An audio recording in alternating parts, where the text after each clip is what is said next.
আরে ওটা পূজা তো, আরতির বৌমা। হ্যাঁ হ্যাঁ, সে ছাড়া আর কে হতে পারে।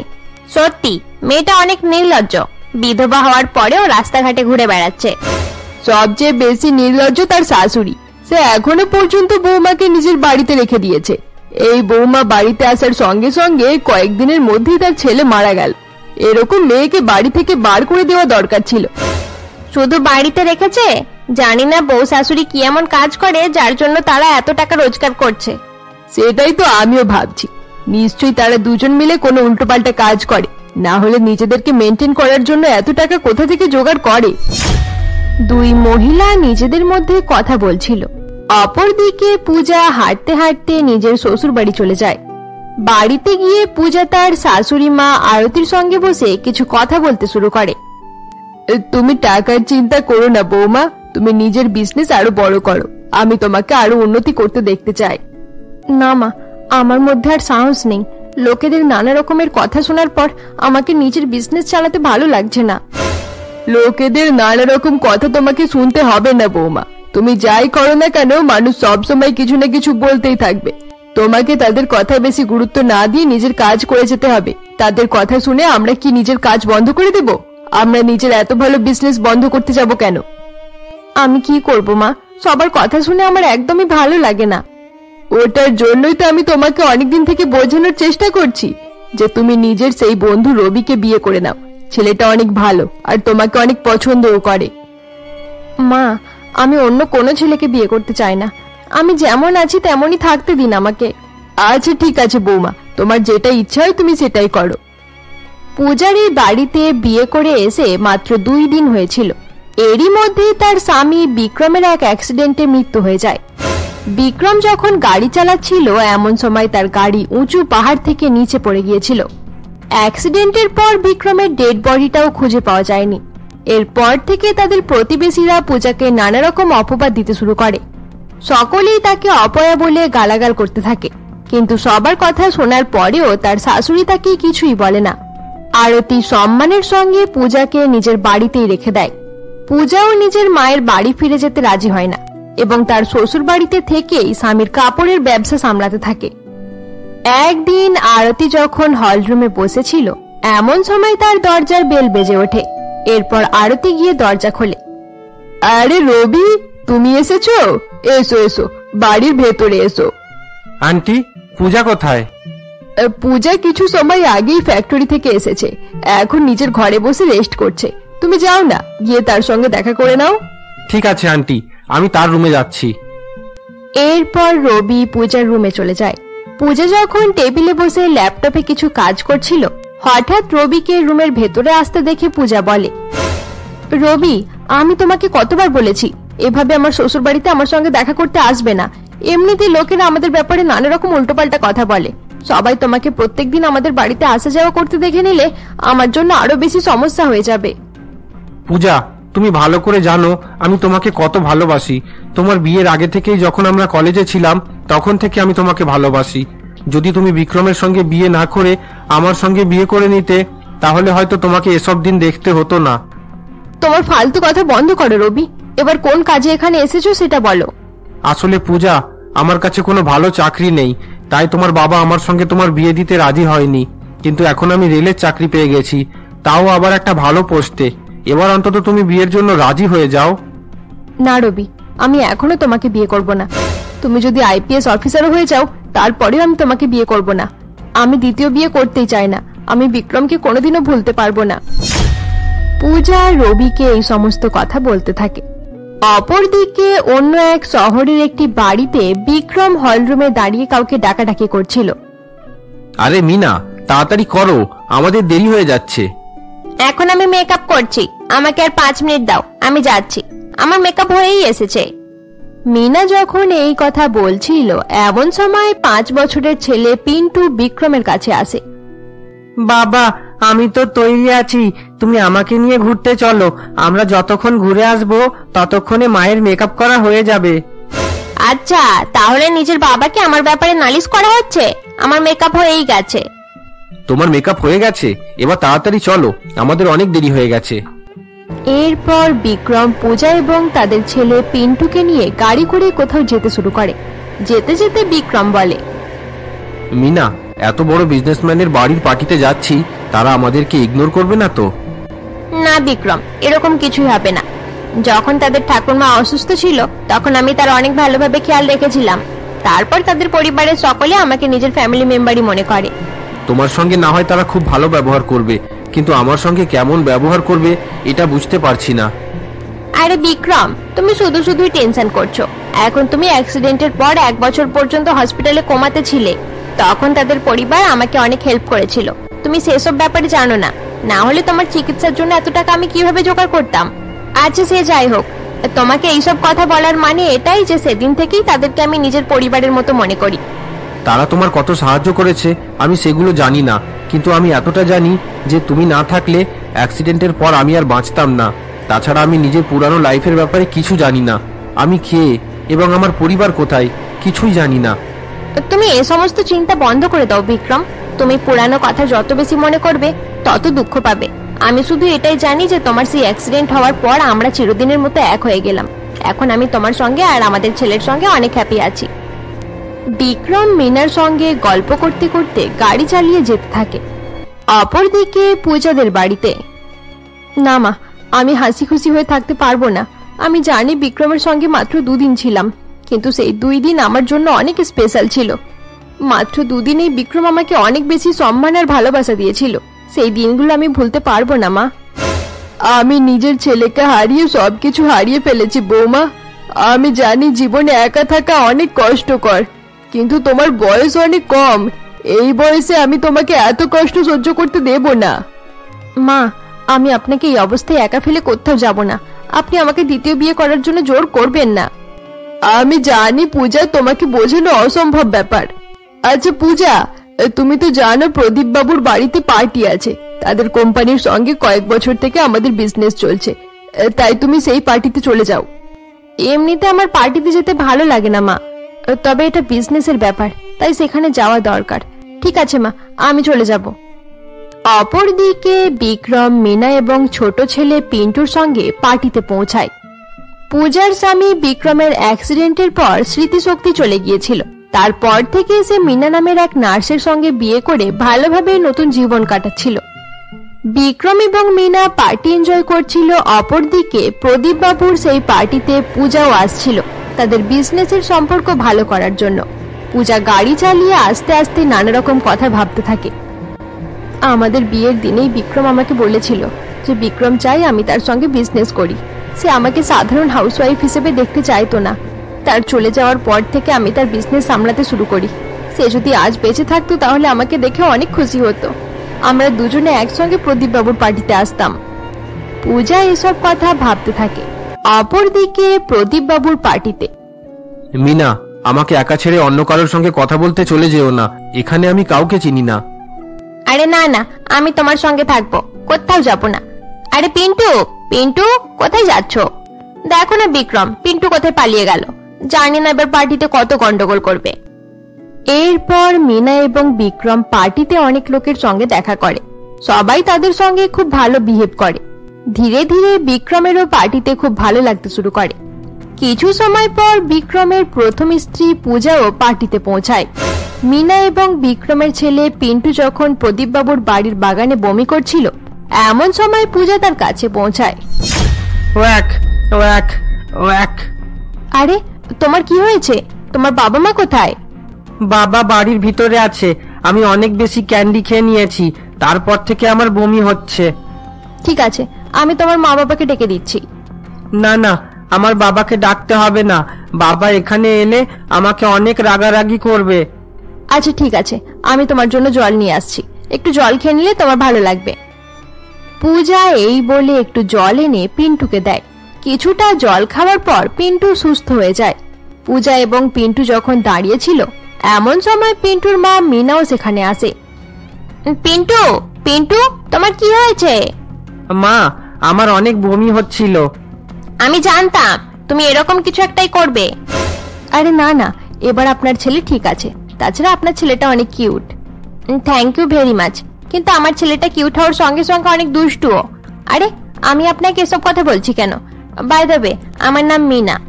আমার নাম পূজা, প্রদীপ বাবুর বিজনেস পার্টনার। আরে বাহ, এটা তো খুব ভালো কথা। আপনি ভেতরে যান, প্রদীপ বাবু হয়তো আপনার অপেক্ষা করছে। হ্যাঁ ঠিক আছে, আপনার সঙ্গে পরে আবার দেখা হবে। এরপর পূজা পার্টি হলের ভেতরে চলে যায়। ভেতরে যাওয়ার সঙ্গে সঙ্গে প্রদীপ বাবুর মা এবং স্ত্রী পূজার কাছে আসে এবং তার সঙ্গে গল্প করতে শুরু করে দেয়। সেই সময় বিক্রম পাশে দাঁড়িয়ে কারোর সঙ্গে কথা বলছিল। এমন সময় বিক্রম পূজাকে দেখতে পায়। আরে এই মেয়েটি কে? আমার এটা কেন মনে হচ্ছে যেন আমি এই মেয়েটিকে আগেও কোথাও দেখেছি। পূজা, চলো আমি তোমাকে চৌধুরী বাবুর সঙ্গে আলাপ করিয়ে দিই। সে অনেক সময় থেকে তোমার জন্য অপেক্ষা করছে। প্রদীপ বাবুর মা এই বলে পূজাকে নিয়ে সেখান থেকে চলে যায়। মেয়েটির নাম পূজা? হ্যাঁ, এর নামটা যেন কোথাও শুনেছি। পূজা। বিক্রম দাঁড়িয়ে এই সমস্ত কথা ভাবছিল। এমন সময় মিনা পিন্টুকে নিয়ে সেখানে আসে। বিক্রম, বিক্রম, তুমি কি ভাবছো? চলো বিক্রম, আমরা বাড়ি ফিরে যাই। পিন্টু উল্টোপাল্টা কিছু খেয়ে নিয়েছিল। আচ্ছা ঠিক আছে, চলো। এরপর বিক্রম মিনা এবং পিন্টুর সঙ্গে পার্টি থেকে চলে যায়। তারা যখন পূজার পাশ থেকে যাচ্ছিল, এমন সময় পূজা পেছন থেকে বিক্রমকে দেখে কিছু ভাবতে শুরু করে। আমার এটা কেন মনে হলো যে লোকটি বিক্রম ছিল? হয়তো আমি একটু বেশি চিন্তা করছি। বিক্রম কিভাবে হতে পারে? অপরদিকে বাড়ি ফেরার পর বিক্রম আবার পূজার কথা চিন্তা করতে থাকে। বিক্রম হল রুমে বসে পূজার কথা ভাবছিল। এমন সময় মিনা তার কাছে আসে। কি ব্যাপার বিক্রম? পার্টিতেও তোমাকে অনেক চিন্তিত মনে হচ্ছিল, বাড়ি ফিরেও তুমি আবার কি সব চিন্তা করতে শুরু করে দিলে? আমি জানি না মিনা, পার্টিতে আমি একজনকে দেখেছিলাম যাকে দেখে মনে হলো আমি আগেও তার সঙ্গে দেখা করেছি। আরে আমি তোমাকে কতবার বলেছি তুমি পুরানো কথা ভুলে যাও। তুমি যত সেগুলো চিন্তা করবে তত তোমার চাপ মনে হবে। তাছাড়া সে যদি তোমার চেনাশোনা কেউ থাকতো তাহলে অবশ্যই তোমার সঙ্গে দেখা করতে আসতো। হয়তো ভিড়ের মধ্যে সে আমাকে দেখতে পায়নি। এবার তুমি সেই সব কথা নিয়ে এত চিন্তা করো না বিক্রম। চলো এবার ঘুমিয়ে পড়বে, চলো। পূজার কথা চিন্তা করতে করতে বিক্রমের মাথায় অনেক চাপ পড়ছিল, তাই সে মিনার কথাই ঘুমানোর জন্য চলে যায়। কিন্তু সেখানে গিয়েও শুয়ে শুয়ে সেই কথাগুলোই সে ভাবতে শুরু করে। আমি চোখ বন্ধ করলেই সেই মেয়েটির মুখ আমার চোখে ভাসছে। এভাবে আমি ঘুমাতে পারবো না, উঠে বসে পড়ি। এরপর বিক্রম উঠে পড়ে এবং আবার হল রুমে চলে যায়। বিক্রম হল রুমে গিয়ে দেখে মিনা সেখানে বসে রয়েছে। মিনা, মিনা, কি করছো তুমি? এখন রাত 2টো বাজে, তুমি এখানে কেন? তুমি কিছু পড়ছো? আরে না না, আমি তেমন কিছু করছি না। আসলে একটা পেপার পেয়েছি, সেটাই পড়ে দেখছি কি আছে। তুমি রুমের ভেতরে যাও না, আমি যাচ্ছি। তুমি কি আমার থেকে কিছু লুকানোর চেষ্টা করছো?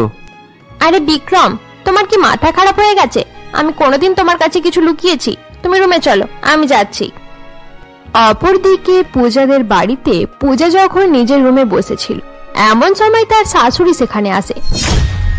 আরে কি হয়েছে বৌমা, তুমি এত রাত পর্যন্ত জেগে বসে আছো কেন? ঘুম পাচ্ছে না মা। আচ্ছা, আজকের পার্টি কেমন ছিল সেটা তো বলো। সব সময়ের মতো এটাও বোরিং পার্টি ছিল মা, তবে পার্টিতে আমি একটা ছোট ছেলেকে দেখতে পেয়েছিলাম, খুব ভালো লাগলো। কত ভালো করে কথা বলছিল। আমারও সেরকম একটা বাচ্চা থাকলে খুব ভালো হতো। তুমি নিজের মন খারাপ করো না বৌমা, ধীরে ধীরে সব কিছু ঠিক হয়ে যাবে। মা, আপনার কখনো এটা মনে হয়নি যে কেউ ইচ্ছে করে বিক্রমের অ্যাক্সিডেন্ট করিয়েছে? তুমি জানো বৌমা, বিক্রম যখন 18 বছরের হয়েছিল তখন তার বাবা তাকে একটা কার গিফট করেছিল। তখন আমি অনেক রেগে গিয়েছিলাম যে এত ছোট ছেলেকে বড় গাড়ি গিফট করার কি প্রয়োজন। তারপর আমি দেখলাম বিক্রম খুব ভালোভাবে গাড়ি চালাচ্ছে। জানি না সে কবে গাড়ি চালানো শিখলো, কিন্তু যেই ছেলে 18 বছর বয়স থেকে এত ভালো গাড়ি চালায়, সেই ছেলে 30 বছর বয়সে গাড়ি অ্যাক্সিডেন্ট করে মারা গেল, এটা আমিও বিশ্বাস করতে পারছিলাম না বৌমা। আমিও এটাই বলতে চাইছিলাম মা। আচ্ছা মা, আমাদের কি কারোর সঙ্গে বিজনেস নিয়ে কোনো ঝগড়া ছিল? না বৌমা, বিক্রমের বাবা আর বিক্রম কারোর সঙ্গে ঝগড়া ঝামেলা করতো না, সকলেই তাদেরকে অনেক পছন্দ করত। তাহলে এই অ্যাক্সিডেন্ট কিভাবে হলো মা? তাছাড়া আমরা তার বডিটাও তো খুঁজে পাইনি। আমার তো মাঝে মাঝে মনে হয় যে আমার ছেলে বেঁচে আছে। তোমাকে দেখলে মনে হয় আমার ছেলে এখনো তোমার পাশেই দাঁড়িয়ে আছে। তুমি জানো মা, আজ পার্টিতে আমি... কি হয়েছে পার্টিতে? আসলে মা, কিছু না, ওসব কথা থাক, অনেক দেরি হয়ে গেছে। এবার আপনি বরং গিয়ে ঘুমিয়ে পড়ুন। আচ্ছা ঠিক আছে, তুমিও ঘুমিয়ে পড়ো বৌমা। এরপর আরতি এবং পূজা ঘুমানোর জন্য চলে যায়। পরের দিন সকালে মিনা এবং সূর্য নামের এক ছেলে একটি কফি হাউসে দেখা করে। মিনা সেখানে দুঃখী হয়ে বসেছিল। মিনা, তুমি কতদিন পর্যন্ত বিক্রমের কাছে এই কথাটি লুকাবে? আমার মনে হয় এবার সময় হয়ে গেছে, তাকে সব সত্যি কথাগুলো বলে দেওয়া দরকার। আমি কিভাবে তাকে সত্যি কথাগুলো বলবো? আমার অনেক ভয় পাই। বিক্রমের কি হবে? আমার ছোট ছেলে পিন্টুর কি হবে? তারা দুজন আমাকে ছাড়া কিভাবে থাকবে? আমি তোমার কথা বুঝতে পারছি মিনা, কিন্তু কথাটি এভাবে লুকিয়ে রাখলেও সমস্যার সমাধান হবে না। তারা যত তাড়াতাড়ি সত্যি কথা জানতে পারবে তত তাড়াতাড়ি সেটা সহ্য করতে পারবে। আমি বিক্রমকে এসব কথা কিভাবে বলবো? সে নিজেই অনেক সমস্যার মধ্যে আছে। সে নিজের নাম ছাড়া আর কিছুই মনে করতে পারছে না। আমার চলে যাওয়ার পর সে কিভাবে নিজেকে সামলাবে? সে যাই হোক, এবার সময় হয়ে গেছে, তুমি নিজেকে শক্ত করো। হয়তো তুমি ঠিক কথাই বলছো। আমি বিক্রমকে আজকে এসব কথা বলে দেব। মিনা হয়তো কোনো সমস্যার মধ্যে ছিল। তার কাছে সবকিছু থাকার সত্ত্বেও সে হাসি খুশি ছিল না এবং নিজের স্বামীর সঙ্গে কোনো এক ব্যাপারে কথা বলতে পারছিল না। 6 বছর আগে এক বৃষ্টির রাতে শহরের এক ব্যবসায়ী মদনবাবু যখন তার বিজনেস মিটিং শেষ করার পর হোটেলে ফিরছিল। ড্রাইভার, তুমি ঠিকভাবে গাড়ি চালাচ্ছ না কেন? স্যার, আসলে কাল রাতে আমি ঘুমাইনি, তাই খুব ঘুম পাচ্ছে। তুমি তাহলে গাড়ি সাইড করো, আমি গাড়ি চালাবো। তুমি পেছনে বসে বসে একটু ঘুমিয়ে নাও। আরে না না স্যার, আমি থাকতে আপনি কেন গাড়ি চালাবেন? আমি ম্যানেজ করে নেব, কোনো সমস্যা হবে না। ড্রাইভার এই বলে গাড়ি চালাতে থাকে। সেই সময় গাড়ি চালাতে চালাতে ড্রাইভারের খুব ঘুম পেয়ে যায় এবং তাদের সামনে একটি গাড়িও এসে যায়। সামনের গাড়িটি ধাক্কা আটকানোর চেষ্টা করে এবং ব্রিজ থেকে নিচে পড়ে যায়। আরে ড্রাইভার, এটা তুমি কি করলে? অনেক বড় ভুল হয়ে গেছে স্যার। চলুন আমরা তাড়াতাড়ি এখান থেকে চলে যাই, না হলে পুলিশ কেস হয়ে যাবে। চুপ করো তুমি, চলো আমরা ব্রিজে নিচে গিয়ে দেখি কি হয়েছে। এরপর মদনবাবু ড্রাইভারকে সঙ্গে নিয়ে ব্রিজের নিচে যায়। বিক্রম তখন সেখানে রক্তাক্ত অবস্থায় পড়েছিল। স্যার, লোকটি মনে হয় আর বাঁচবে না, তাড়াতাড়ি এখান থেকে চলুন। তুমি বেশি কথা বলো না, তোমার জন্য এই সব হয়েছে। পুলিশ কেস হবে হোক, কিন্তু এই লোকটিকে আমি এভাবে ছেড়ে যাব না। আমরা একে হাসপাতালে নিয়ে যাব। এরপর মদনবাবু বিক্রমকে তার গাড়ি করে হসপিটালে নিয়ে যায় এবং অ্যাডমিট করে দেয়। ডাক্তার বলেছে লোকটির মাথায় অনেক আঘাত লেগেছে। ঈশ্বর এই লোকটিকে সুস্থ করে দাও, না হলে আমি সারা জীবন নিজেকে ক্ষমা করতে পারবো না। মদনবাবু একটি এয়ারপোর্টে বসে পুরানো দিনের এই সমস্ত কথা ভাবছিল। সেদিন যদি বিক্রম না বাঁচতো তাহলে আমি কোনোদিন সুখে থাকতে পারতাম না। এবার আমি প্রার্থনা করব বিক্রম যেন মিনার সঙ্গে সারা জীবন হাসি খুশি থাকে। মদন এয়ারপোর্টে বসে এসব কথা ভাবছিল। এমন সময় মিনা তাকে ফোন করে। হ্যালো বাবা। হ্যাঁ মিনা, বলো। বাবা, তোমার ফ্লাইট কখন আছে? তুমি কখন এখানে আসবে? পিন্টু বারবার তোমার কথা জিজ্ঞাসা করে করে আমার মাথা খারাপ করে দিচ্ছে। অনেক বোঝানোর পর আমি তাকে স্কুলে পাঠিয়েছি। আরে মিনা, এয়ারপোর্টেই আছি, 8 ঘন্টার মধ্যে হয়তো ফ্লাইট ছেড়ে দেবে। আমি তাড়াতাড়ি পৌঁছে যাব। তুমি তাড়াতাড়ি চলে এসো বাবা। মিনা এই বলে ফোন রেখে দেয় এবং বিক্রমের কাছে যায়। বিক্রম, বাবা কিছু সময়ের মধ্যে এয়ারপোর্টে চলে আসবে। তুমি বাবাকে আনার জন্য যাবে তো, নাকি আমি অন্য কাউকে পাঠিয়ে দেব? আরে না মিনা, আমি বাবাকে আনতে যাওয়ার জন্যই তৈরি হচ্ছিলাম, অন্য কাউকে বলতে হবে না, আমি যাচ্ছি। এরপর বিক্রম একটি কার নিয়ে বেরিয়ে পড়ে। বিক্রম যেতে যেতে অনেক রকমের কথা ভাবছিল। কাল রাতে আবার আমি সেই মেয়েটার স্বপ্ন দেখলাম। সেই মেয়েটা কে?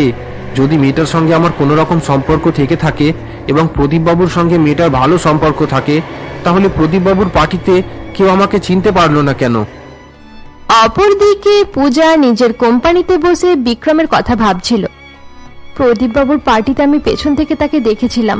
যদি সেটা বিক্রম থাকতো তাহলে প্রদীপবাবুর পার্টির লোকেরা তাকে নিশ্চয়ই চিনে ফেলতো। না না, হয়তো সে বিক্রম ছিল না। আমি আজকাল অনেক বেশি চিন্তা করছি। তাছাড়া প্রদীপবাবুর বাড়িতে বিক্রমকে এমনিতেও কেউ চিনবে না। প্রদীপবাবুর সঙ্গে শুধুমাত্র বাবাই বিজনেস ডিল করত। সে বিক্রমের ব্যাপারে কিছুই জানে না। না না, এসব কথা ভাবা ঠিক হবে না। মা বলেছিল তার জন্য একটা ওষুধ নিয়ে যেতে হবে। যাই, ওষুধ নিয়ে বরং বাড়ি ফিরে যায়। অপরদিকে বিক্রম যখন এয়ারপোর্টের দিকে যাচ্ছিল, এমন সময় রেলওয়ে ক্রসিং এর জায়গায় তার গাড়ি বন্ধ হয়ে যায়। এই গাড়িটা বন্ধ হওয়ার কোনো সময় পেল না। এবার আমি টাইমে এয়ারপোর্টে কিভাবে পৌঁছাবো? ক্যাব বুক করে চলে যাই, ওটাই সবচেয়ে ভালো হবে। বিক্রম এই বলে গাড়ি থেকে বেরিয়ে পড়ে। এমন সময় মিনা তাকে ফোন করে। হ্যালো বিক্রম, তুমি এয়ারপোর্টে পৌঁছে গেছো? আরে কিভাবে পৌঁছাবো, আমার গাড়ি খারাপ হয়ে গেছে। আমি ক্যাব বুক করেছি, কিছু সময়ের মধ্যে চলে আসবে। আচ্ছা ঠিক আছে। আচ্ছা মিনা, এবার তুমি ফোন রাখো, আমার একটা কাজ আছে। বিক্রম ফোনে কথা বলতে বলতে রেলওয়ে ক্রসিং এর উল্টো দিকে পূজাকে হাঁটতে দেখে এবং ফোন রেখে দেয়। আরে এটা তো পূজা, হয়তো তার সঙ্গে কথা বলে কিছু জানতে পারবো। পূজা, পূজা, পূজা। বিক্রম পূজাকে ডাক দেওয়া শুরু করে, কিন্তু এরই মাঝে ট্রেন চলে আসে এবং পূজা আড়াল হয়ে যায়। আরে ট্রেনটা এই সময় আসার ছিল, সেই মেয়েটাকে আর দেখতে পাচ্ছি না। বন্ধুরা, আজকের জন্য এতটাই। গল্পের পরবর্তী পর্ব দেখার জন্য আমাদের চ্যানেলকে সাবস্ক্রাইব করে দিও, আর গল্পটি ভালো লেগে থাকলে লাইক, কমেন্ট, শেয়ার করতে ভুলবে না। আবার আমরা ফিরে আসবো তোমাদের জন্য পরবর্তী পর্ব নিয়ে।